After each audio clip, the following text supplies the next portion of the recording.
wakati mwingine tunaenda kusikia neno, naye neno ni mkate wa uhai. Bwana ape sifa. Amen. Mungu inasema mwenye mandite huyo bada na hito. Hallelujah. Hivyo Mungu anatupenda katika maisha ambao tuko, ni kwa sababu mbali tumetoka, kwa sababu ya Mungu ametuwezesha tukafika hapo tumefika, ni nguvu zake. Kwa hivyo neno leo kwa majina ni Elizabeth, kwa wale wanijui wageni wetu, na Yesu ni Bwana na mlinzi wa maisha yangu. Bwana ape sifa. Amen. Neno ni katika Kutoka verse 2 chapter 2 chapter 2 verse 1 to 10, na msingi wa neno ni kwamba Mungu kukua pamoja na watu wake. Bwana ape sifa. Amen. Ni wakati Musa alipozaliwa, alikumbana wakati wa utoto wake na mambo ingemfanya asiweze kufikia ile lengo Mungu alikuwa amemwekea. Bwana ape sifa. Lakini kwa sababu ya Mungu kukua pamoja na yeye, alimlinda na akamhifadhi. Bwana ape sifa. Amen. Basi mtu mmoja wa nyumba ya Lawi akaao mwanamke Mlawi, naye mwanamke huyo akapata mimba, akazaa mtoto wa kiume. Alipoona mtoto huyo ni mzuri, akamficha kwa miezi 3. Lakini alipoona hawezi kumficha zaidi, akamtengenezea kisafina cha matete, akakipaka lami, kisha akamweka huyo mtoto ndani yake, akakificha katikati ya mtete kando ya ukingo wa mto Nayo. Dada ya huyo mtoto akasimama bali ili kuona kitakacho mpata mtoto. Hata tufikishe hiyo kwa Bwana ape sifa. Amen. Ni wakati Musa alipokuwa akizaliwa. Alizaliwa wakati kulikuwa na mambo mabaya, ni kwa sababu katika Israeli kulitokea mfalme hakuwa anajali wana Israeli. Bwana ape sifa. Na wakati ule akatoa amri, ni kwa sababu alikuwa na chuki ama vitina na watu wa Israeli. Bwana ape sifa. Wakati Daudi Moses alipozaliwa, vijana wote ikaambiana ya kwamba wauawe mafirstborn. Bwana ape sifa. Ni kwa sababu mfalme alikuwa ametoa amri. Ninataka kusema aje? Ninataka kusema mpango ule Mungu amekuwekea katika maisha yako, haijalishi ni hali gani ambao utakumbana naye. Bwana ape sifa. Haijalishi ni wakati gani ambao utafikiana ya kwamba hiyo hali itaweza kukuangamiza. Bwana ape sifa. Ni kwa sababu wakati Moses alizaliwa, hapa kumetokea amri ya kwamba watoto wote wa vijana wauawe. Lakini Mungu ni kwa sababu alikuwa na mpango mzuri, ni kwa sababu ya mtoto Moses, mama yake Mungu akamsaidia. Bwana ape sifa. Mama yake akaona heri huyu mtoto wangu niende niweke mahali, ni kwa sababu sitaki akufe nikimuona. Bwana ape sifa. Kama jinsi neno ambalo tulihubiriwa na wale wageni waliopita ya kwamba ya kwamba Agai Ismael mama yake aliona afai akufe akimuona. Naye mama ya Moses aliona mtoto wake afai kukufa akimuona. Bwana ape sifa. Akamtengenezea kikapu na akaona ni heri aende amfiche mahali, akae mahali pale, ingawa Mungu mpango yake ikuwa ile. Bwana ape sifa. Mpango wa Mungu ilikuwa Moses aweze kukua na kuwe mtumishi wake, aweze kumtumia ndiposa aende akatoa wana wa Israeli katika Misri. Bwana ape sifa. Wakati alienda mahali pale, mtoto akawekwa mahali pale. Kumbe Mungu alikuwa na mpango mzuri na huyu mtoto. Bwana ape sifa. Naye dada ya Moses akawekwa mzigo na Mwenyezi Mungu, aone aendelee na kuchungulia mahali pale, aone jinsi itamfanyikia ndugu yake. Bwana ape sifa. Na yule msichana akakaa mahali pale, maybe alikuwa anaomba moyoni mwake akisema, Mungu wangu, huyu mtoto wetu asije akakufa. Ni kwa sababu hata ukiimagine kikapu kikiingizwa kwa maji na uzito ule mtoto sitazama ndani ya maji, lakini kwa sababu ya nguvu za Mungu ule mtoto hakuna jambo lilimtendekea, hakuingia katika ile maji. Bwana ape sifa. Katika hiyo hali kukatokea binti wa Farao. Bwana ape sifa. Anaelekea kuoga maji. Tazama nini ukuu wa Mungu. Bwana ape sifa. Ule ni binti wa mfalme.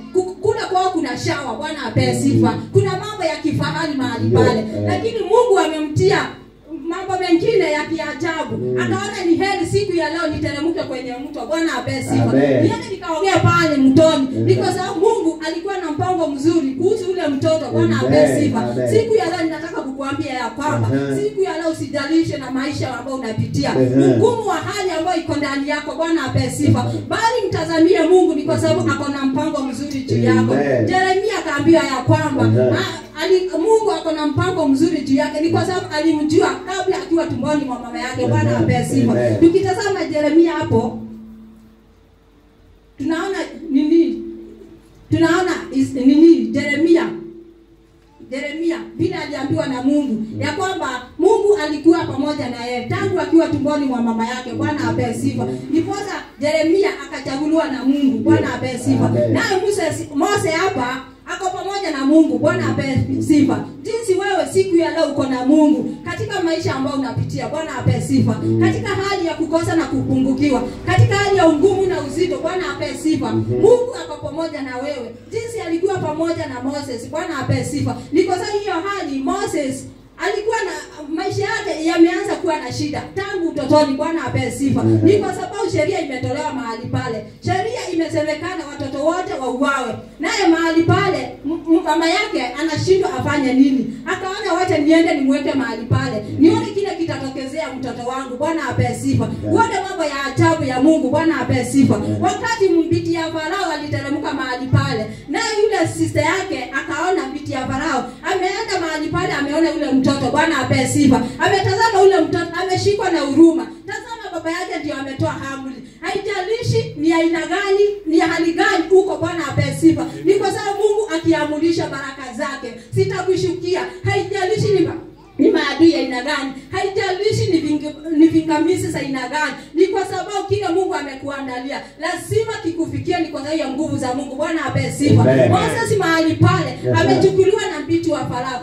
Mbiti wa Farao amefurahishwa na huyu mtoto. Bwana apewe sifa. Ameona huyu mtoto ni watu wa Waebrania. Bwana apewe sifa. Akahurumia huyo mtoto. Tazama neema za Mungu katika maisha yako. Tazama huruma za Mungu katika maisha yako. Bwana apewe sifa. Ni kwa sababu huko siku ya leo, ni kwa sababu ya neema za Mungu. Fadhili za Mungu zimeshuka juu yako. Bwana apewe sifa. Unasimama hapa siku ya leo unatangaza wema wa Mungu. Unatangaza vile Mungu ametenda makuu. Bwana apewe sifa. Ni kwa sababu ya nguvu zake, ni kwa sababu ya fadhili zake. Bwana apewe sifa. Kama vile zilishukia Moses mahali pale, binti ya Farao amefurahishwa na huyu mtoto. Bwana apewe sifa. Amechukua ule mtoto amemfanya awe wake. Bwana apewe sifa. Akaulizwa na ule msichana ya kwamba ule msichana ametiwa mzigo, ni kwa sababu ya ule ndugu yake. Bwana apewe sifa.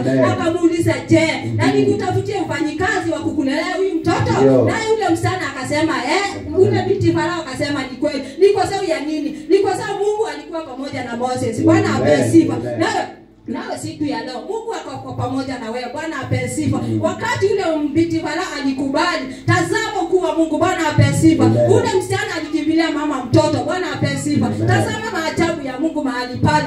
Mtoto mama yake ndiye anakuja amlee. Bwana apewe sifa. Amempeleka katika kifahari. Bwana apewe sifa. Ule mama na ule mtoto walikuwa wamesemekana ya kwamba watauawa. Bwana apewe sifa. Lakini sasa wameenda kukula pamoja na mfalme. Bwana apewe sifa. Siku ya leo kuwa Mungu na kushukia. Bwana apewe sifa. Baraka za Mungu zinaenda kuandamana na wewe. Ni kwa sababu ya nini? Ni kwa sababu Mungu ako pamoja na wewe. Bwana apewe sifa. Ni kwa sababu Mungu akitembea na wewe, Mungu akiwa pamoja na wewe, haijalishi ni nini itapangwa juu yako, haijalishi ni nini itakuja maishani mwako. Bwana apewe sifa. Ni kwa sababu Mungu ako pamoja na wewe. Mungu atakutetea kwa maadui zako. Bwana apewe sifa. Kama vile Moses alimtetea kwa maadui zake wakati Farao mfalme alisema ya kwamba vijana wote wauawe, lakini Moses yeye hakukufa. Ni kwa sababu Mungu alikuwa na mpango mzuri juu yake. Bwana apewe sifa. Akaenda na msichana wa Farao. Bwana apewe sifa. Ameenda kukaa katika nyumba ya kifahari. Ameenda kukula chakula kile kizuri mahali pale. Ni kwa sababu ya ukuu wa Mungu na nguvu za Mungu. Bwana apewe sifa. Ninaona Moses mahali pale akiita Farao babu. Bwana apewe sifa. Ni kwa sababu amekuwa mtoto wa msichana wake. Bwana apewe sifa. Na siku ya leo haijalishi ni nini maishani mwako, ni kwa sababu baraka za Mungu zikikushukia, wema wa Mungu kikuja juu yako. Bwana apewe sifa. Hautakuwa jinsi ulivyo. Bwana apewe sifa. Ni kwa sababu Mungu ataandamana na wewe. Watu watakutazama, wataona huyu ni yule Tunamuona huyu ni yule tulikuwa tunaona hajulikani mbele wala nyuma. Peter kwanza anasemanga Bwana ape sifa. Ni kwa sababu wewe wa Mungu utakuwa juu yako. Bwana ape sifa. Moses akaendelea na kukua katika nyumba ya Farao. Bwana ape sifa. Katika nyumba ya kifahari, mahali pale kulikuwa starehe nyingi. Bwana ape sifa. Kulikuwa mambo mema mahali pale. Mama yake ako mahali pale, analea ule mtoto, analipa mpaka mshahara. Bwana ape sifa. Anakula vitu mzuri mahali pale. Ni kwa sababu yeye ni mfanyikazi wa mtoto wa msichana wa Farao. Bwana apewe sifa mfalme.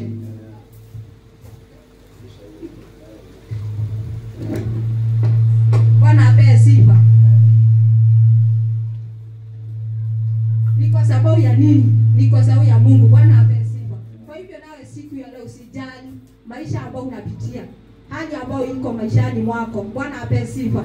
Dharau ama chuki ama vitina sisikujalishe. Ni kwa sababu Mungu wakati wake ukifika anaenda kuondoa hizo mambo. Bwana apewe sifa. Anaenda kukushindania, anaenda kukuweka katika hali ya ushindi. Bwana apewe sifa. Ni kwa sababu Mungu ni mwema kwa wale wote wanaomwamini. Bwana apewe sifa. Chako ni kumtumainia, chako ni kukaa pamoja na Mungu na kumwamini katika maisha yako yote. Bwana apewe sifa. Ni kwa sababu ni Mungu aliye mwaminifu. Bwana apewe sifa. Wakati Moses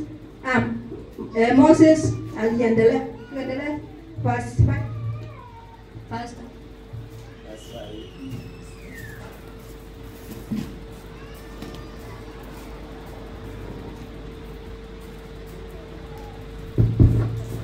Verse 5. Hiyo ni ndipo binti Farao akateremka mtoni nayo kuoga, nao wahudumu wake wakawa wanatembea ukingoni mwa mto. Binti mfalme akaona kisafina katikati ya manyasi, akamtuma mmoja wa mtumwa wake wa kike kukichukua. Alifungua kisafina akaona mtoto ndani yake. Mtoto alikuwa akililia, akamhurumia, akasema, huu ni mmoja wa watoto wa Kiebrania. Bwana apewe sifa. Tazama binti Farao ameenda mtoni kuogea mahali pale. Bwana apewe sifa. Msichana wa mfalme, lakini ni kwa sababu ya Mungu. Mungu alimfanya hiyo siku atamani kuenda kuogea mahali pale kwenye mto. Bwana apewe sifa. Ni kwa sababu ya ule mtoto. Ni kwa sababu Musa, Mungu alikuwa pamoja na yeye. Mungu alikuwa anataka atapokuwa akuwe kitu ambacho kinafaa ama mtumishi wake wa kuweza kumtumia ndiposa aweze kuokoa wana wa Israeli. Bwana apewe sifa. Binti Farao akakuwa na ile mzigo na akahurumia ule mtoto sana. Akasikia huruma na akasema aende achukuliwe ule mtoto. Wakati alikuja akatazama ule mtoto, alionea mtoto huruma, akamchukua. Akasema huyu mtoto wacha akuwe wangu, niende naye nyumbani nikamlee. Bwana apewe sifa. Verse 7. Ndipo dada ya huyo mtoto akamuuliza binti Farao, je, niende nikamtafutie mmoja wa wanawake wa Kiebrania akulelee huyu mtoto? Binti Farao akamjibu, ndio, nenda. Yule msichana akaenda akamleta mama wa mtoto. Amen. Bwana apewe sifa. Tazama miujiza ya Mwenyezi Mungu. Mambo Mungu ameipinduanisha. Kifo akiwezi kumpata tena Moses. Bwana apewe sifa. Ni kwa sababu kule amri ilikuwa imetolewa, ameenda huko ndio ameenda kulelewa. Bwana apewe sifa. Yeye amekuwa sasa mtoto wa msichana wa mfalme. Ile sheria ilikuwa kule haipo tena maishani mwake. Bwana apewe sifa. Naye siku ya leo haijalishi mipango gani shetani amepanga juu yako. Bwana apewe sifa. Ni kwa sababu Mungu akishuka katika maisha yako, mambo yote Mungu anaenda kuimaliza. Maadui wote wanaenda kuangamizwa. Bwana apewe sifa. Ni kwa sababu ya nini? Ni kwa sababu Mungu ako upande wako. Mungu anatembea na wewe. Bwana apewe sifa. Kama vile alitembea na Moses katika hali yake ya utoto. Bwana apewe sifa. Tazama ameenda mahali pale katika ikulu. Bwana apewe sifa. Ameenda kulelewa mahali ambao hakuwa anajua ya kwamba kama anaweza kukaribia mahali pale. Ni kwa sababu ya nini? Ni kwa sababu ya mpango wa Mungu. Bwana apewe sifa. Ameenda kufanyika mtoto wa msichana wa Farao mahali pale.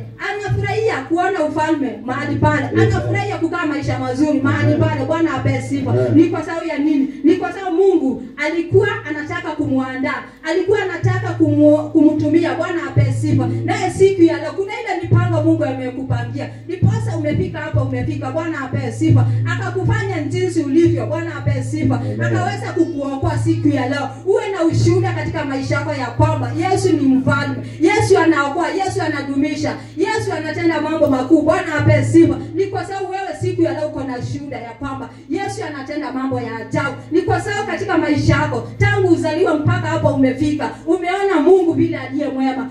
Umeona Mungu vile amekushindania. Ni mambo mengi umepitia, magumu na mazito. Bwana apewe sifa. Kama mimi nikisimama hivyo niko na ushuhuda, naweza kutoa mambo mengi. Maybe siku ya leo singekuwako siku ya leo. Mahali hapa nikishuhudia Yesu vile anatenda. Bwana apewe sifa. Lakini ni kwa sababu ya Mungu kukuwa pamoja nami. Akanishindania katika uzito na katika ungumu. Bwana apewe sifa. Akanishindania katika majaribu na mambo mengi. Yangeweza kunifanya siku ya leo nisikue uhai. Ama tusije tukakutana na wewe unijua ama nikufahamu wewe. Bwana apewe sifa. Lakini ni kwa sababu ya nguvu za Mungu ametufanya tuweze kujuana. Ametufanya tuwe mahali hapa tuweze kumuinua huyu Yesu wa mbinguni. Ni kwa sababu ni Mungu anayetenda maajabu. Bwana apewe sifa.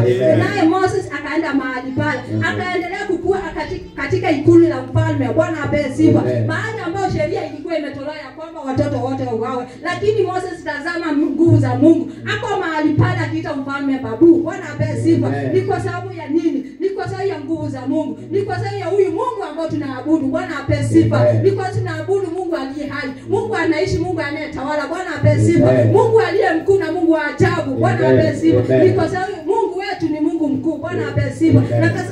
Na hivyo ni kwa sababu tunamuinua siku ya kama sio ukuu wake, hatungekuwa tumekusanyika mahali hapa. Tungekuwa katika shughuli zingine tukishughulika hali ya maisha. Bwana apewe sifa. Ni kwa sababu kila mtu ako na matatizo zake. Kila mtu ako na mambo zake. Bwana apewe sifa. Wengine wangekuwa kwa klabu wakikunywa pombe, wakifurahisha maisha. Bwana apewe sifa. Wengine wangekuwa sherehe zingine ambazo ni za dunia hii. Bwana apewe sifa. Lakini ni kwa sababu huyu Mungu ambao tunaabudu, tukaanza kuunganika hapa tuweze kumshukuru siku ya leo. Ni kwa umbali tumetoka. Bwana apewe sifa. Hata wewe uko na ushuhuda siku ya leo. Mahali Mungu amekutoa mpaka hapo umefika, ni nguvu za Mungu. Bwana apewe sifa. Tuendelee. Mstari wa 9. Binti Farao akamwambia, mchukue huyu mtoto unisaidie kumlea, nami nitakulipa. Basi yule mwanamke akamchukua mtoto na kumlea. Bwana apewe sifa. Tazama, mama ya Moses alikuwa amehuzunika juu ya mtoto wake. Alikuwa anajiuliza, mtoto wangu sasa anaenda kufariki. Mtoto ambaye nimemzaa. Bwana apewe sifa. Kama jinsi wa mama tunakuanga na huruma na watoto wetu, tunawalilia na tunawaombea. Bwana apewe sifa. Na ninadhani mahali alikuwa analia akiomboleza ni kwa sababu mtoto wake. Lakini tazama wema wa Mungu. Tazama ukuu wa Mungu. Ule mama tu ndio ameitwa, ameambiwa kuja ukalee huyu mtoto. Ninaona ni furaha gani siku hiyo. Huyo mama alikuwa anafurahia. Bwana apewe sifa. Na wewe siku ya la furahia ni kwa sababu ya Mungu. Ni kwa sababu Mungu amekufikisha hapo umefika. Unaenda kuvuka mwaka. Ni kwa sababu ya Mungu mwema. Bwana apewe sifa. Amekulinda kwa mambo mengi. Amekuhifadhi, amekushindania. Bwana apewe sifa. Kwa hivyo jazo na furaha siku ya leo. Ukimwambia Mungu unastahili. Mungu wewe ni mwema maishani mwangu. Umekuwa mwema kwa familia yangu. Umekuwa mwema kwa watoto wangu. Umekuwa mwema kwa mume wangu. Bwana apewe sifa. Mungu ni mwema kwa kila jambo. Bwana apewe sifa. Ninaona huyu mama akifurahia. Ni kwa sababu ya mtoto wake. Ni kwa sababu ameunganika tena na mtoto wake. Wako mahali pale pamoja. Anamlea kwa utaratibu. Bwana apewe sifa. Anapea mtoto wake kila anahitaji. Kama vile jinsi Mungu wetu anatupeanga kila tunahitaji. Bwana apewe sifa. Wakati tumemkaribia, anatufariji mioyoni mwetu. Anatutia nguvu za kuendelea na hata kushinda. Bwana apewe sifa. Ni kwa sababu ni Mungu wa upendo. Bwana apewe sifa. Tazama ule mama vile ako na upendo na ule mtoto. Akiuliza, Mungu wangu, ni ajabu gani umetuunganisha tena na mtoto wangu? Niko mahali hapa nalea mtoto wangu. Wacha nimsaidie. Wacha nimlee aweze kukua. Ingawa ninasikia huyu mtoto hatakuwa wangu, lakini wewe Mungu wa ajabu Tenda miujiza. Bwana ape sifa. Amen. Nawe siku ya leo omba Mungu akusaidie, omba Mungu akujalie. Bwana ape sifa, akuweze kukutendea mambo makuu. Ni kwa sababu Mungu ni wa ajabu, ni Mungu wa huruma katika maisha yetu. Wakati utamsongea, wakati utamkaribia, atakuwa mwema katika maisha yako. Bwana ape sifa. Haijalishi unahuzunika na nini, haijalishi unapitia gani. Bwana ape sifa. Ni kwa sababu Mungu wetu ni Mungu wa ajabu, ni Mungu mwema, ni Mungu anayetutia nguvu, anayetufariji katika uzito na ugumu. Bwana ape sifa. Ni kwa sababu ni Mungu wa mwaminifu, na tumemwamini na tunamtegemea. Bwana ape sifa. Ninaona huyu mama akifurahia, akisema, "Oh Mungu wangu, sasa niko na mtoto wangu, ninamlea, ninampea kila anahitaji." Bwana ape sifa.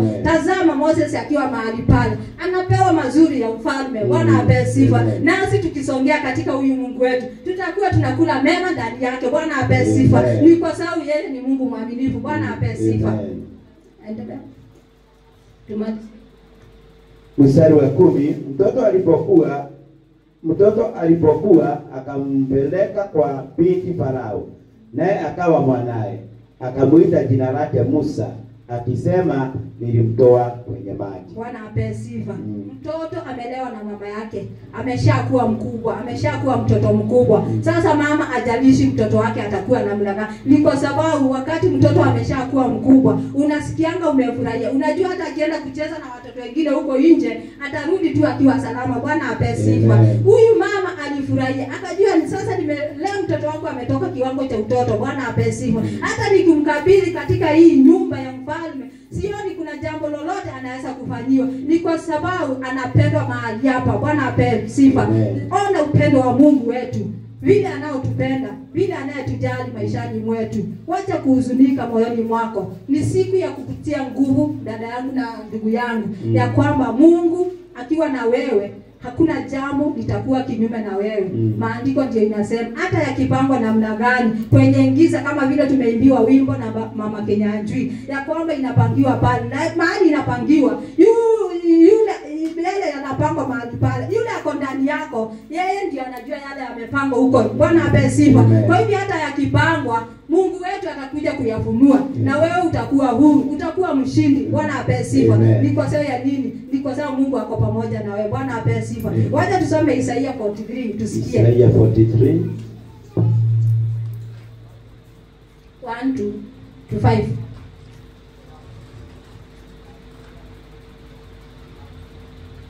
Isaia 43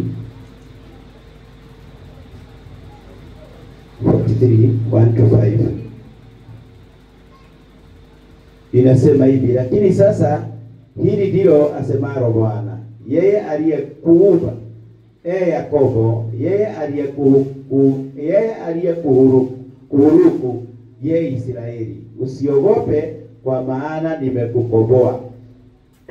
Nimekuita wewe kwa jina lako, wewe uwangu. Pia neno vile inasema usiogope. Kwa hivyo siku ya leo usiogope. Ni kwa sababu Mungu ako pamoja na wewe. Amen. Haijalishi ni nini, haijalishi unapitia gani. Ni kwa sababu Mungu wakati alikuteua, wakati Mungu alikuumba, alijua yale yote utapitia. Bwana ape sifa. Kwa hivyo changu ni kukuambia usiogope. Ni kwa sababu Mungu akiwa na wewe, hakuna jambo litakuwa kinyume na wewe. Siku ya leo Mungu akusaidie. Zaburi 31 1 to 2. Zaburi 31, Psalms 31. Kumalizia sasa. Ni hali ya mchungaji. Psalms 31. Verse 1 and 2 inasema, ninakukimbilia wewe, usiache nikaibike kamwe, kwa haki yako uniokoe tu. Nitegee sikio lako, uje uniokoe haraka. Uwe kwangu mwamba wa kimbilio, ngome imara ya kuniokoa. Bwana ape sifa. Ukimbilie huyu Yesu. Akuwe usalama wa maisha yako. Akuwe ngoma lako maishani mwako. Unapomuita akuitike. Unapomlilia asikie kilio chako. Ni kwa sababu ni Mungu wa usalama. Mungu anayetupenda, Mungu anayetujali. Mungu ambaye anashughulikia maisha yetu. Asipokuwa yeye, sisi hatuwezi. Lakini Mungu akiwa upande wetu, tutashinda. Bwana ape sifa. Amen. Ya mwisho Zaburi 31. 23. 23. 23. 1 to 6. Psalms 23. 1 to 6. Psalms 23, 1 to 6 inasema, Bwana ndiye mchungaji wangu, sitapungukiwa na kitu. Hunilisha katika malisho ya majani mabichi, kando ya maji matulivu huniongoza. Huifanya upya nafsi yangu, huniongoza katika njia za haki kwa ajili ya jina lake. Hata kama nikipita katikati ya bonde la uvuli wa mauti, sitaogopa mabaya, kwa maana wewe u pamoja nami, fimbo yako na mkonjo wako vyanifariji. Waandaa meza mbele yangu machoni pa adui zangu. Umenipaka mafuta kichwani pangu, kikombe changu kinafurika. Hakika wema na upendo vitanifuata siku zote za maisha yangu, nami nitakaa nyumbani mwa Bwana milele. Suka katika nyumba ya Bwana milele. Amen. Na usiogope. Amen. Kwa sababu Mungu amekuandalia mambo mema. Bwana ape sifa. Amekuwekea meza mbele za adui. Bwana ape sifa. Aliwekea Moses meza mbele za adui zake. Bwana ape sifa. Akakula meza moja na mfalme. Ule alikuwa amesema ya kwamba uwawe, lakini akakula meza moja naye. Na wewe siku ya leo sikule meza moja na maadui zako, kwa sababu Mungu ni mkuu na ni Mungu mwema. Kwa hivyo mbarikiwe sana na Mungu atendee mema. Kwa hiyo neno, Mungu ni mwema. Amen. Karibu basi. Asante sana. Tupigie makofi.